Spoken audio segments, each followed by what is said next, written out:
No other instance than the Edgbaston test truly stands as an example to the phrase you simply cannot sit on your laurels and past glory, because all of that can come to naught within minutes.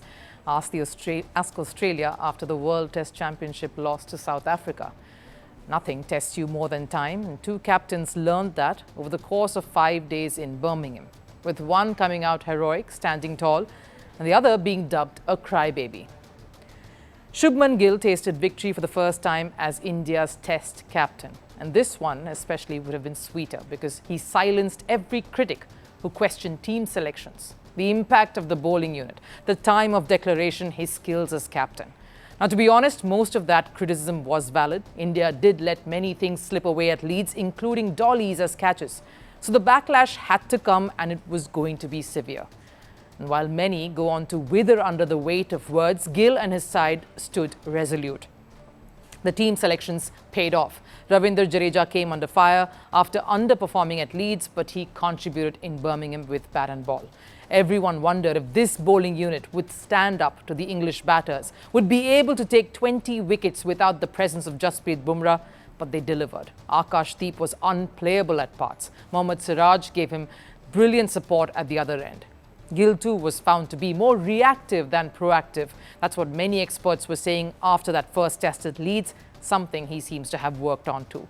In fact, the victorious Gill even decided to pull the leg of a journalist who had said before this test that statistics proved there was no way India could win here against England. And the team responded by finally breaching Edgbaston.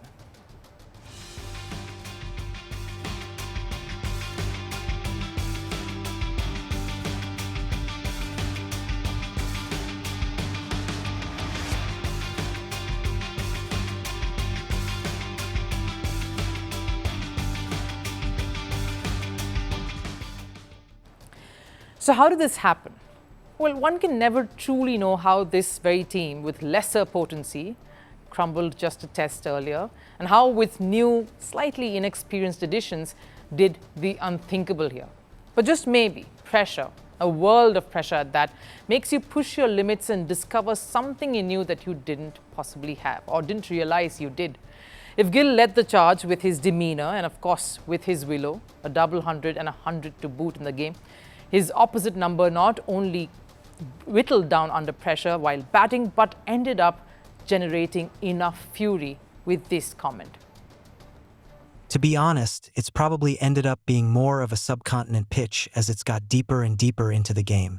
There certainly is a little bit in it to start off with, and I think we exposed that very, very well early on.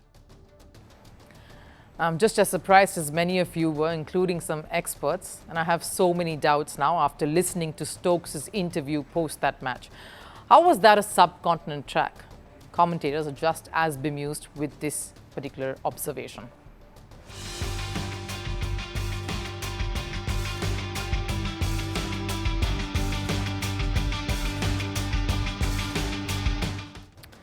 And even so, since when did this English side start giving disclaimers and excuses for being outplayed?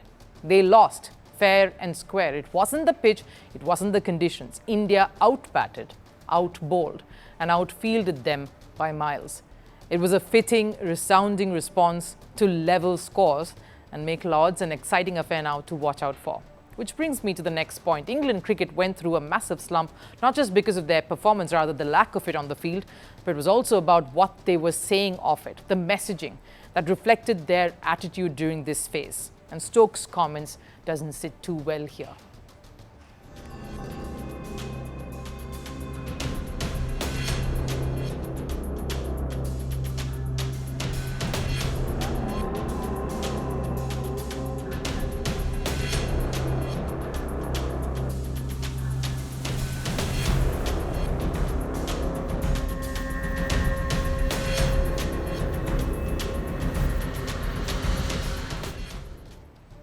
From baseball with brains to a bit of a brain fade moment here after this loss. England will certainly be under pressure as they head to Lords, which is the venue for test number 3.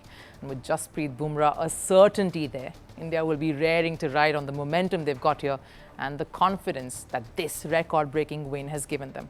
Complacency simply can't settle in, and even so, The Indian side will just have to remember someone's wise words after that win. Be in love with the grind and the game will give back.